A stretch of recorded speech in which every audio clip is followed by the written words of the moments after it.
Ladies and gentlemen, for those of you who are here in the other room and joining us via live stream, we welcome you for the funeral of Arlene Grami Kabb. Please take a moment now to be sure that your cell phones have been turned off, not to disturb the sacred funeral ceremony. In a moment, the family is going to walk in. We're going to ask everyone to rise in this room as well as the other room, and we'll be seated as one community. Rabbi Lisa Bellows will be officiating. At this time, I invite everyone to please rise. Please come in. Please take the folders. Please take your folders.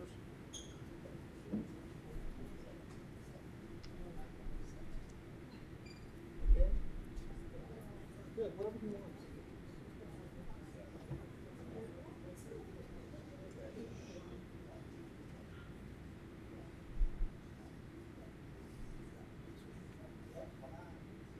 It's okay, it's okay.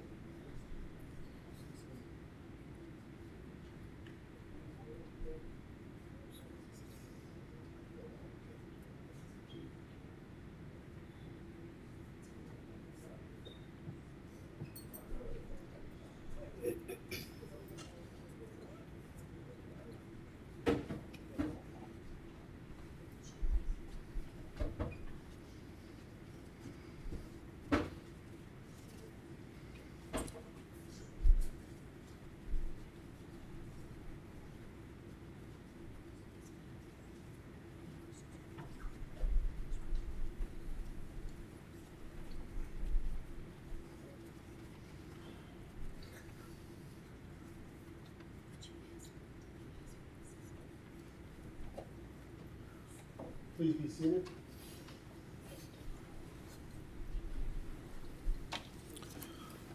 Just a last and gentle reminder, please be sure your phones are off. And we're going to begin the funeral services for Arlene Grami Kabb.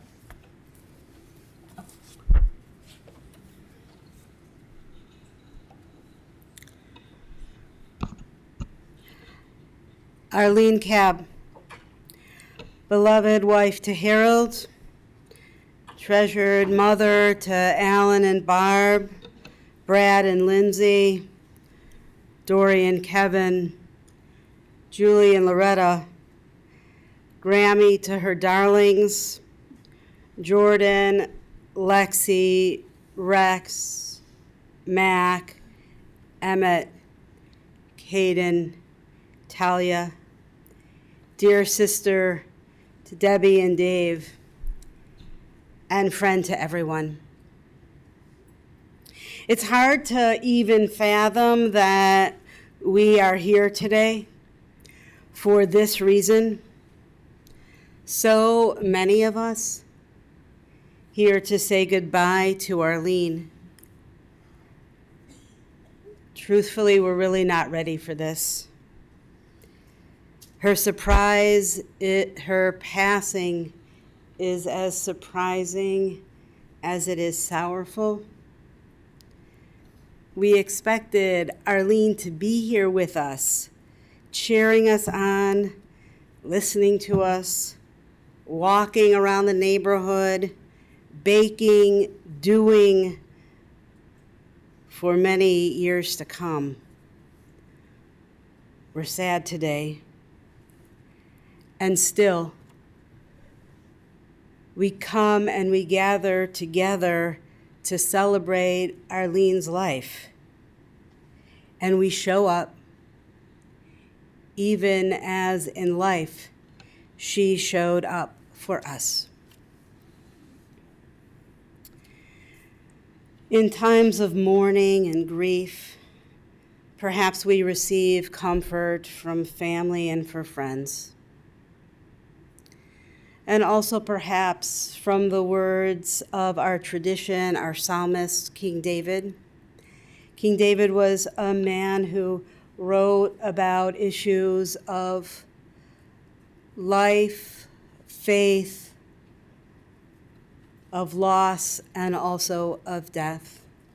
You have the 23rd Psalm in the inside cover of your leaflet. I'll offer a few verses in Hebrew And then let's offer the 23rd Psalm in English together. Adonai ro'i lo echsar binoteshe yerbitzeni, al me menachot yenachaleni. The Lord is my shepherd, I shall not want. He maketh me to lie down in green pastures. He leadeth me beside the still waters. He restoreth my soul. He leadeth me in the paths of righteousness for his name's sake. Yea, though I walk through the valley of the shadow of death, I will fear no evil, for thou art with me. Thy rod and thy staff, they comfort me. Thou preparest a table before me in the presence of my enemies. Thou anointest my head with oil. My cup runneth over. Surely goodness and mercy shall follow me all the days of my life, and I will dwell in the house of the Lord forever. And in the book of Ecclesiastes, we read that there's a time to keep silent and there's a time to speak. To share words and memories, I first invite Arlene's husband, Harold, and Arlene's brother-in-law, Dave, to share words.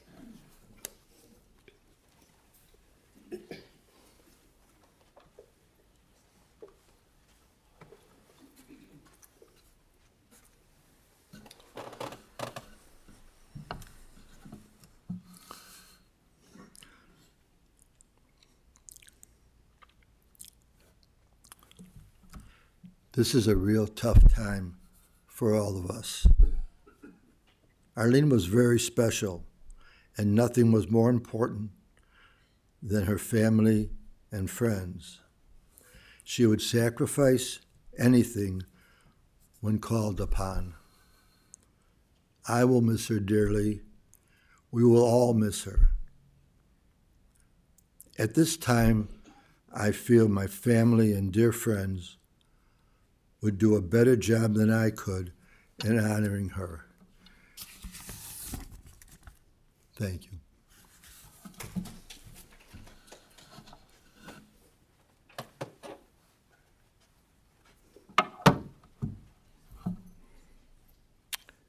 All right, I'm kind of stating the obvious here, but Arlene was a very loving, caring person that touched so many lives. But as it relates to me and my wife, Debbie, it was very special, and we'll really miss her. We have so many fond memories of her, especially the trips that we took with her. We had so much fun, and we will always remember them. I ask each of you to remember those great times you shared with Arlene and celebrate her life. Arlene, we will miss you.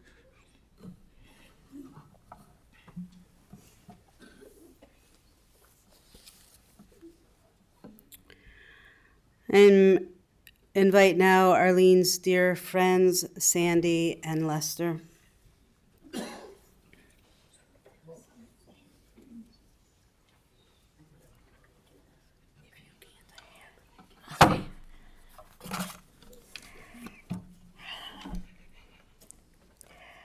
Okay. My heart is breaking as I walk up here. The fact that I am here speaking at Arlene's funeral is so unbelievable that I can't wrap my head around us. All of us here today loved and adored her.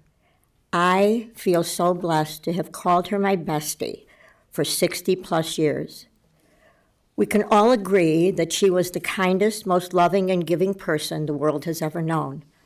We shared the very best times, the very worst times, and everything in between. All details not necessary. Suffice to say, we shared a lot. We spoke at least twice a day. God only knows what we talked about, but there was never a dull moment and never seemed to be a lack of things to say. She was great at keeping in touch with all who loved her. We simply checked in with each other just to see what was going on. Arlene and I met freshman year in college, Elaine Rothenbaum and I set her up with what at the time were our future husband's best friend, and the rest is history. Arlene and I were 22 years old when we both had our first child. They were 3 months apart. Our families grew up together. We grew up together, vacationed together both as families, and lots of fun girls' trip as well. Pre-COVID, we shared every holiday. We were not simply family friends, we were each other's family.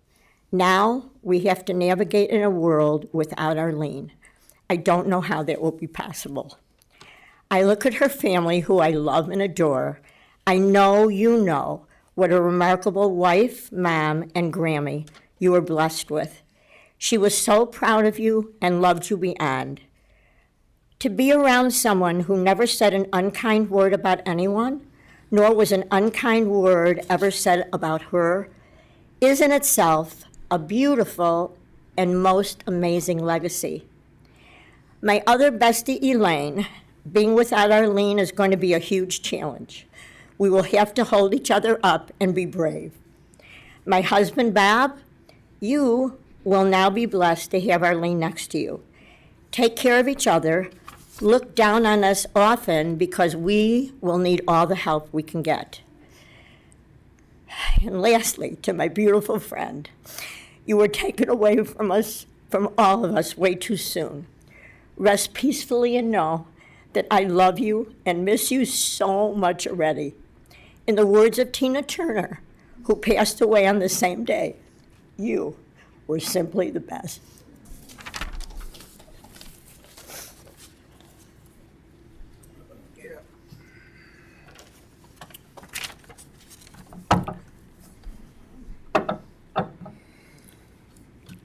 She walked and walked and never stopped.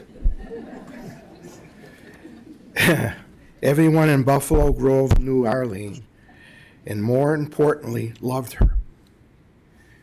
Elaine and I had a friendship that started 60 years ago. She was our lifelong friend, and we will treasure that friendship and all the wonderful times we had together. Arlene was not just our dearest friend, more than that, she was our family. We loved it when Arlene and Harold came to visit us in Florida. She always brought a care package of her famous mountain bread and brownies. Even if she didn't come, she made sure to send the goodies with my children when they visited. She was kind, loving, considerate, thoughtful, and most importantly, had an endearing quality about her that could not be matched. Everyone who knew her loved her for her goodness that was in her heart. She was one of a kind who will never be forgotten. Her family was more than lucky to have a mom who was beyond special, and our hearts go out to all of them. We really don't know how to live without her in our lives. And Elaine and I and our entire family are more than heartbroken that we have lost our sister and aunt. She will live in our hearts forever. There will never be anyone like her. Eni, rest in peace and know that we'll love you forever and ever.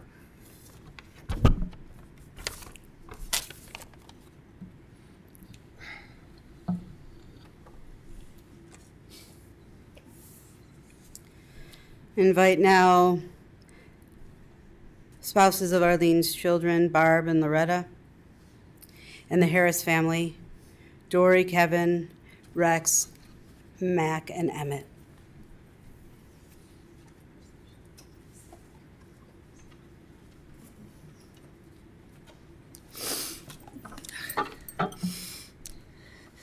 Hello. When I first met Arlene 34 years ago, when I walked into 788 Chalser Way, she greeted me with her warm heart and open arms. And she had always said, "You're my daughter. Drop the daughter-in-law, because you are my daughter." She has touched so many lives. I know she has left a huge hole in everyone's life. We love you, Arlene, and will never be forgotten for your beautiful personality.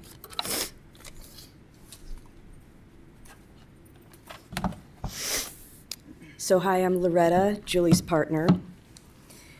And when Arlene had a baby girl, I'm absolutely sure I'm not the husband she had pictured in her mind for her. But once we met, she did not miss a beat. It was nothing but love fests for almost a quarter century. I was treated with the same warmth and generosity and fun and sensitivity and love as everyone who was lucky enough to have met her.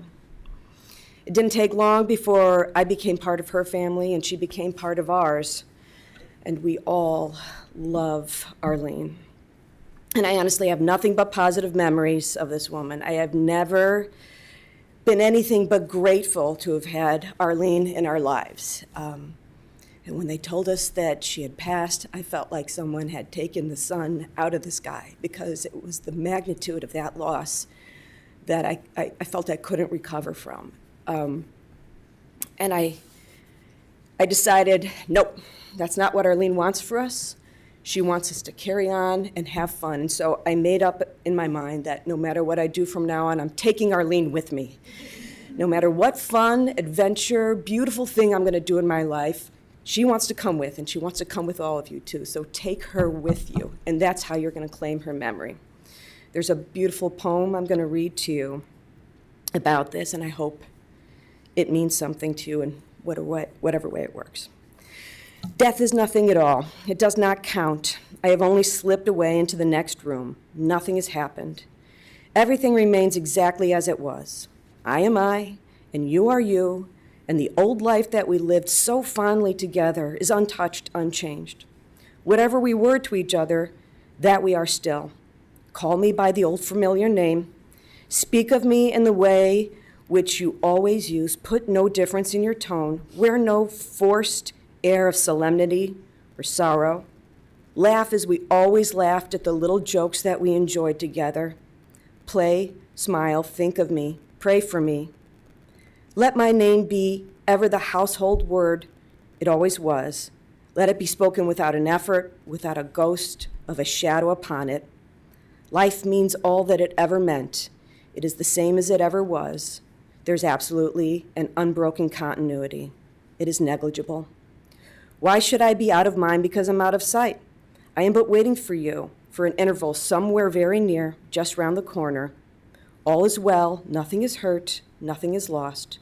One brief moment, and we will all be together again. Thank you.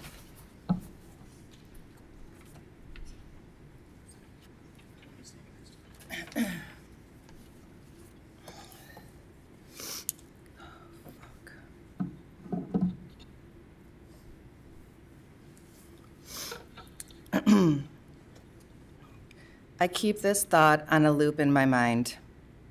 My mom was 77 years old. How lucky are we to have had her for 77 years? Had she not taken care of herself the way she did, I truly believe we would have lost her years ago.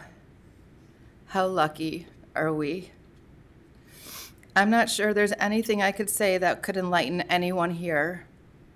If you met my mom, then you knew my mom. I don't need to describe her. I don't need to explain why she was such a shining light in the world.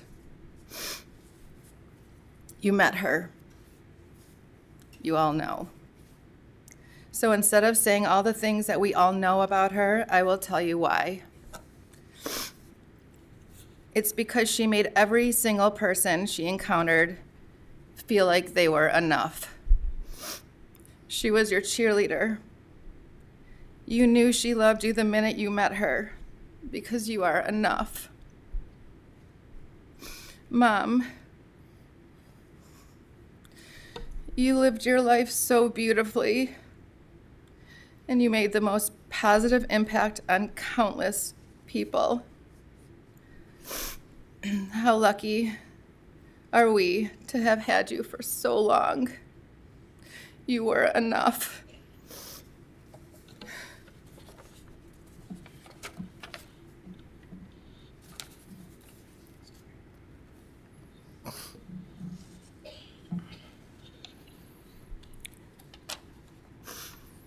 You get what you give. Dory said to me the other day, my mom is not in a better place. This was her place. Those of us in the first few rows are absolutely devastated, of course, but it's not lost on us that this is a full community loss. I'm sure the same is true for many in this room. Arlene Kabb, Grammy to all, was the happiest person I've ever met, truly. It was real, nothing fake about Arlene Kabb's pep. It seemed impossible at times, but it came easy for her. She never missed a birthday, an anniversary, a life event, phone calls, cards, visits, gratitude for big and small gestures, well wishes over and over. I don't know how she kept track and did it all so effortlessly.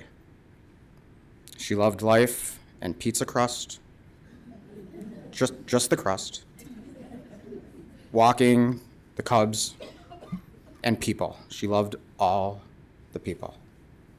The moment you met her, you felt the love. You'd think, why does this tiny, crazy woman love me so much? She just did. She loved you. If you met her and spent 30 seconds with her, she loved you, and she remembered you. You get what you give.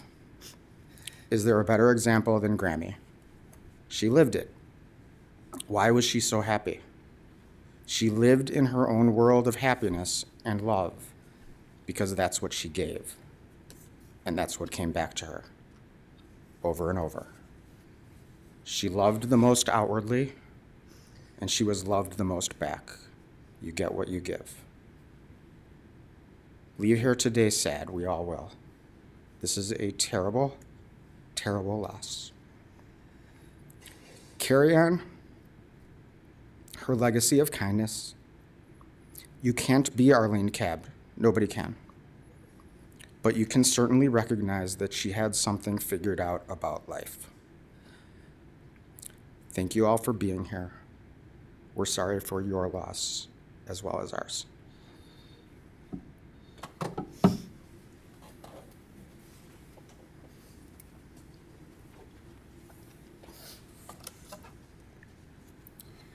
I invite now Arlene's grandchildren, Jordan and Lexi, and Arlene's children, Brad and Julie.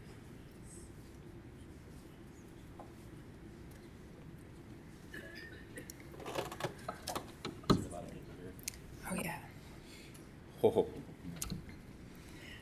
To my sweet Graham, there are not enough words in the dictionary to describe this woman. She took me to the zoo, trick-or-treating, mini-golfing, manicures, pedicures, massages, brunch, the gym, bowling, frozen yogurt. The list goes on and on. She always came to my cheerleading competitions, games, even made a trip a few times when I was in college. I could never repay this woman. No amount of money could ever compare to what she's done or taught me. She loved her family, her friends, coworkers, her kids at schools, even strangers she met bonding over her favorite sidewalk to walk on. The only no that ever came out of Graham's mouth was when I asked for Chinese food for 3 nights in a row. She would ask me if I got taller every single time I saw her. Every story I told her, it was such a riot. Every song that came on the radio, she said to turn it up because she loved this song. When my parents left us alone with Graham, she did the exact opposite of the rules my parents gave them, which is why I loved when Graham came to watch us. The time I got sent to the principal's office in middle school for laced brownies, when Graham and I baked brownies for my teachers, if you know Graham, the only thing that were possibly laced was positive vibes and Shabbat candles. The time she would take me shopping and make me try everything on, even when I knew it wasn't cute, she would already be at the register buying it. She would reuse her jokes. When I heard it for the 7th time, it was still just as funny as the first. When I slept over, she had a list of things for us grandkids to do. I'll never forget when we played school. She let me print out 80 sheets of math homework. She would fill out a different answer on all the papers just so I could pretend to be the teacher and grade them. For Hanukkah, she even bought me an overhead projector that we use in schools. She never wore the same outfit twice. She was so fashionable. We would play carnival in her house. If the neighbors ever saw, they would think this woman has lost her mind the way she played along with us and gave us the experience of a lifetime. Any friends I brought over, good friends or not, she treated them as her own grandchildren. When we would be playing Candyland or Sorry, and her phone was nonstop ringing, I would get upset she wasn't paying attention, all to me. Selfish, I know, but she answered everyone just to talk. The time she would call, and it was always, "Hi, my beautiful darling." One thing that stands forever with Graham is that she was the same sweet soul to every single person she encountered with, no matter what she was going through. She was someone I could count on no matter what burden I brought to her. Her advice was always perfect. No matter what she was going through personally, I could never tell because she was so optimistic about every situation. A few weeks ago, when we found out about her heart and she couldn't go for walks, I texted her a picture of me walking in honor of her, and she responded saying she had tears of joy flowing just from that picture. On our last night together, we laughed, we reminisced, we talked future plans.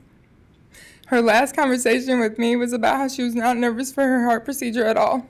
She admitted the only thing she was nervous about was that they would remove her nail and toe polish as she just got her nails done. One thing never changed. She always told me she loved me so much. She shed a few tears every time I walked towards her front door. She offered to drop everything in that moment and bake me a batch of brownies before I leave 788 Chaucer Way. She honored everyone else above her. She was beauty, she was grace, she was love. Her legacy will live on forever. I've learned so much from this beautiful human that she was, but most importantly, she showed me what it was like to live a life with no regrets, to find joy in all circumstances, to love people as yourself, honor them, and always try to impact someone in a positive way. All of us have a day when we will no longer be here. None of us know when our time is coming. That's why it is so important to live each day as your last, just like my Gram did from the first day that I met her. I want to thank you all for being here. She may not be here physically, but just by looking around the room, I know she's here spiritually. She loves you all, and she wants you all to live your happiest life. She will show up unexpectedly as signs in our lives for as long as we are on this earth. I would never want to try to speak for her, but I know she loves every single person in this room. She is thankful for every single person and the impact you all had on her life. She could talk for hours, and I mean hours, about how you all filled her heart every single day. As I wrap up, I would just like to say that when we leave here today, the grief won't automatically just go away. This hurt will live with me for as long as I'm alive, but Graham would not want all of us to feel this hurt forever. It will take time to let this process, but one thing is for certain. I can't wait until I need her the most and she shows up as a sign. I can't wait until I'm at peace, knowing that she's at peace. I can't wait to live my life as a representation of her.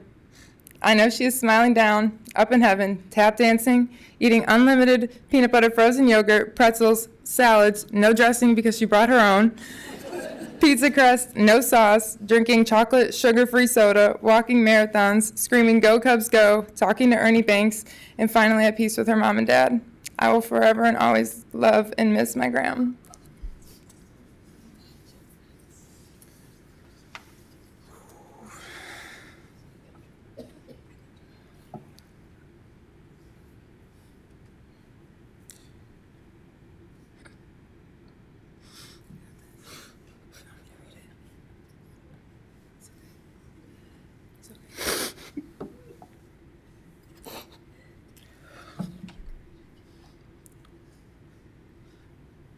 Gram was remarkable.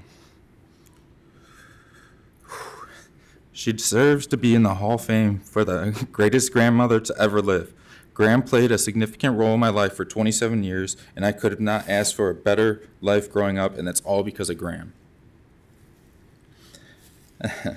I don't know any grandmother that would take her grandson to the midnight release of E.T. with a giant bucket of popcorn and about $50 worth of snacks and drinks. Yes, she spoiled me and my sister growing up, but it wasn't until I grew older to realize that it wasn't all about the money. She only wanted the best for her grandkids, to spend the time with those she loved. I will be forever grateful for her kindness and her support. I played a lot of sports growing up, and whether I won or lost, I would walk off the field, and Gram would be the first one to push her way to the front of the crowd of parents waiting to see their kids and tell me, "Honey, you played great." I mean, she traveled halfway across the country to watch me play in the Cooperstown tournament for a week. Also, I don't recall any grandmother that would take her grandkids mini golfing and bowling every single weekend. I spent most of my summers growing up at Parking Mini Golf Course. Believe it or not, Graham was pretty damn good. She always kept score. Then when it was her time to putt, she tucked her scorecard in her little fanny pack and sunk a hole in one. I kid you not. For the last 6 years, on June 28th, Graham would meet me at the Cheesecake Factory and then slip me a $100 bill. Sorry, Pops. Some people are embarrassed to be out in public with their grandma, but let me tell you this. We were like Jordan and Pippen. I cherished the time that we were together. I tried my best to spend more and more time with her as I grew older. And every time she saw me in person, she would tell me, I look great. Any girlfriends? You're so handsome. It's so nice to see you. Have you been working out?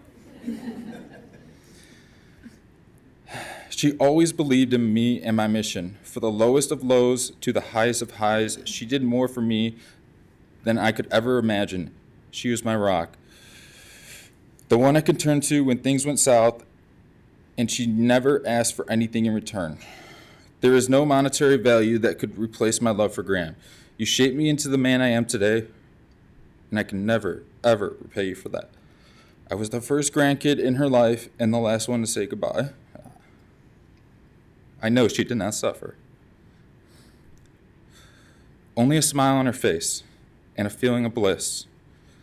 Not once did she say, don't be sad when I'm gone.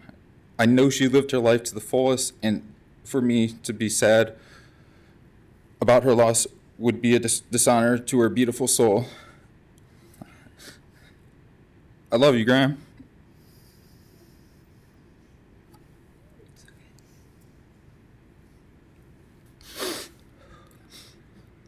Until we meet again in heaven, I'll see you there. Let's play too.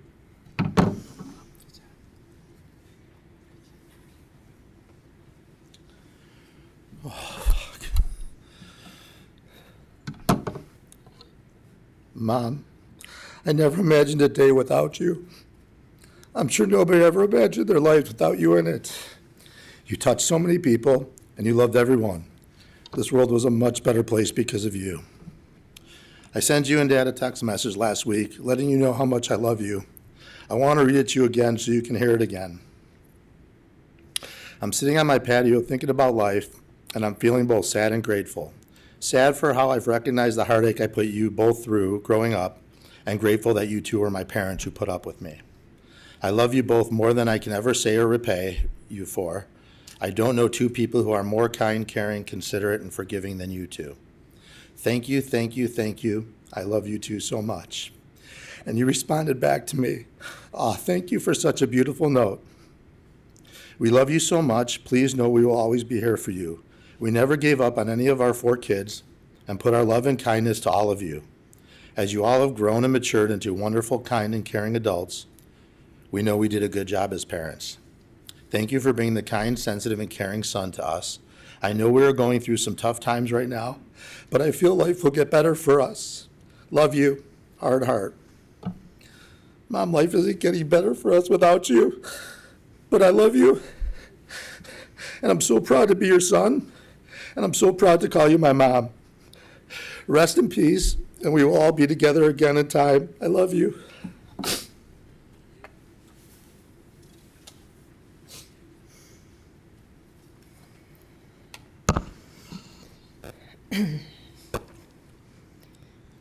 99 out of 100 times, I'd jump at the chance to take the mic. And today is one of the days I'm struggling to come up with the words. She had a pushki. She would tuck $7 a day away every year, and on each of the grandkids' birthdays, she would hand an envelope with $365 to put towards their college fund. She had more crap shoved into one Lululemon fanny pack than anyone I know.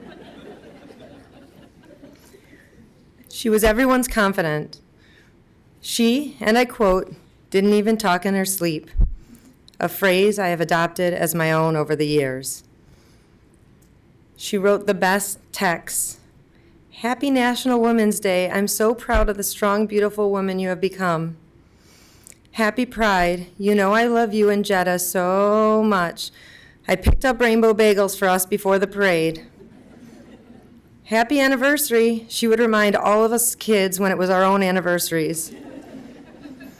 Oh, I had the best day with Talia. We went for yogurt and then to the bookstore, and she's just the smartest, sweetest girl, and I love my little darling so much. She was my first call every morning. I knew she would always pick up the phone even when she couldn't talk. Most days to tell me, "Good morning, I'm walking with," fill in the blank. "Can I call you back?" And then she would, every single time. She was the busiest woman I knew, had more of a social calendar than most, with the canasta and the mahjong and all of her other dinners with family and friends. She was proud of me. She didn't miss an opportunity to tell me. She was the matriarch of the family, she was a doer, and she was a caretaker. And I know this probably came as a shock to most of you in this room or on the Zoom. It was a shock to us as well. On the outside, she was a firecracker, healthy as a horse, walking 6 to 10 miles a day. She would never complain about anything. And it's absolutely unimaginable how we are going to get through these days without her. But this is my mom, our mom, selfless. She did not want to burden any of us to take care of her. So she exited gracefully, walking on her own 2 feet with dignity, laughing, and smiling to the end, exactly how she'd want us to remember her. I miss her terribly, and Auntie Sandy and I should have shared our speeches before, so I may have to call an audible.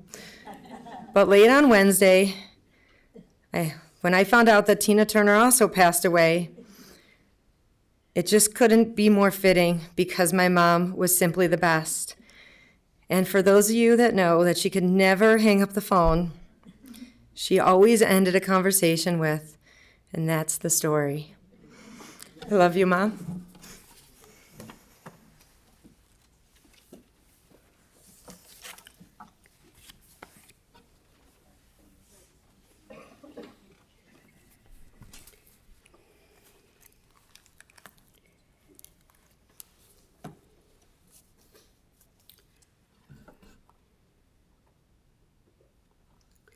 There are no words, and we have the words to show our love and to show our honor. Everyone knew Arlene. She worked in District 96 for 27 years. She knew everyone in the community. After she retired, she worked some more for about 14 years, District 125. She loved being with the kids. And I know there are so many here today. Because she was so beloved, wherever she went, from Hawaii to a hockey game, to a walk, to a restaurant, everyone knew her.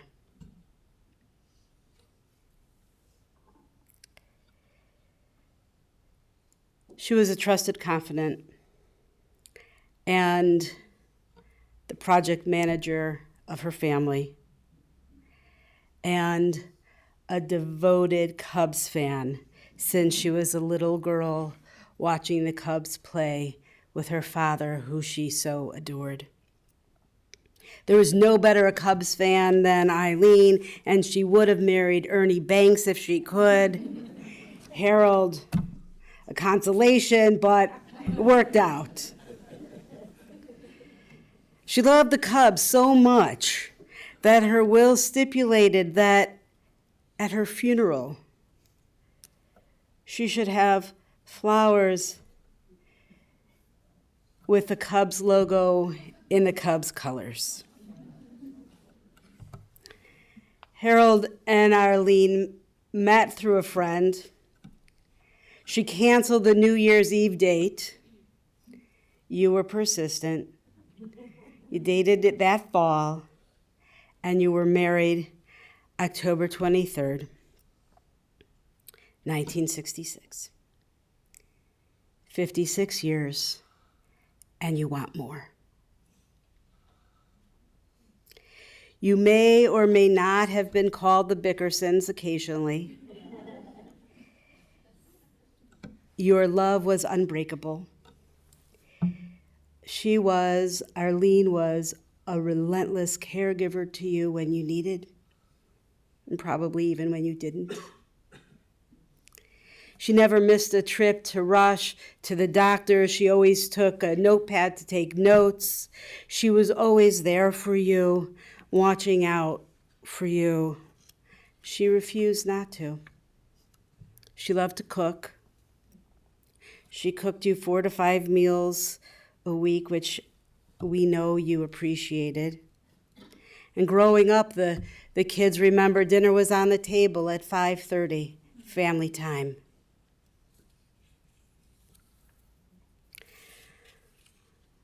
I heard about those brownies and her baked goods, and I wonder if they were so good because the secret ingredient was love she was doing for you, and she was most happiest that way.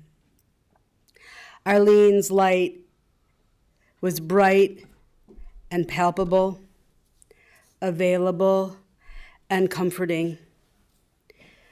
We miss her light already, and now, as we heard, it's up to us to continue giving the world her light. So when you offer someone unconditional love, she remains in the world, not in the way you want her to, but in the way that she can now. When you resist judgment and judging others, and lighten someone's burden, so she lives in the world. When you keep the post office in business by sending birthday cards and anniversary cards and milestone cards to everyone there is to send a card to, she lives in the world.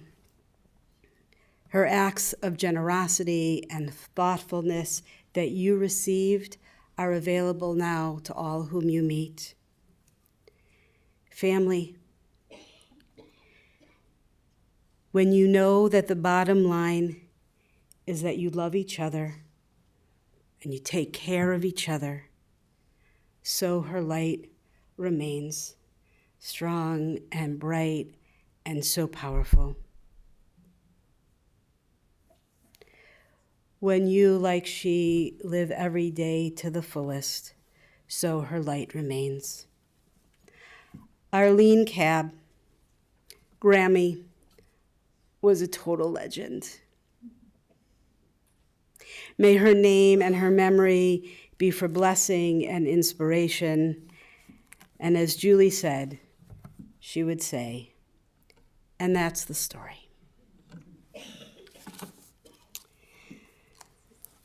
We offered at the beginning Psalm 23, which is a psalm that reminds the mourners that we are never alone.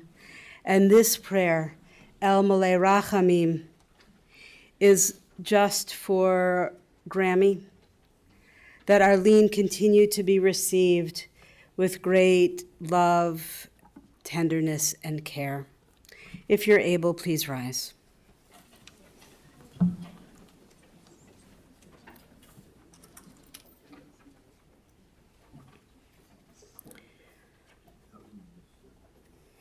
El Malei Rachamim Shochen Bamromim Hametzei Menucha Nechona Tachat Kanfei HaShechina Im Kedoshim Utohorim Kezohar Haraki HaMazhirim Et Nishmat Abigail Bat David Shalcha Le'olama Baal Harachamim Yastireh Beseter Kenefav Le'olamim V'yitzur B'yitzur HaChaim Et Nishmata Adonai hu nachalata, v'tanuach b'shalom al mishkavaha v'nomar. Amen. Compassionate God, eternal Spirit of the universe, grant perfect rest in your sheltering presence to Arlene Kabb, who has entered eternity. O God of mercy, let her find refuge in the shadow of your wings. Let her soul be bound up in the bond of everlasting life. God is her inheritance. May she rest in peace. We say together, Amen.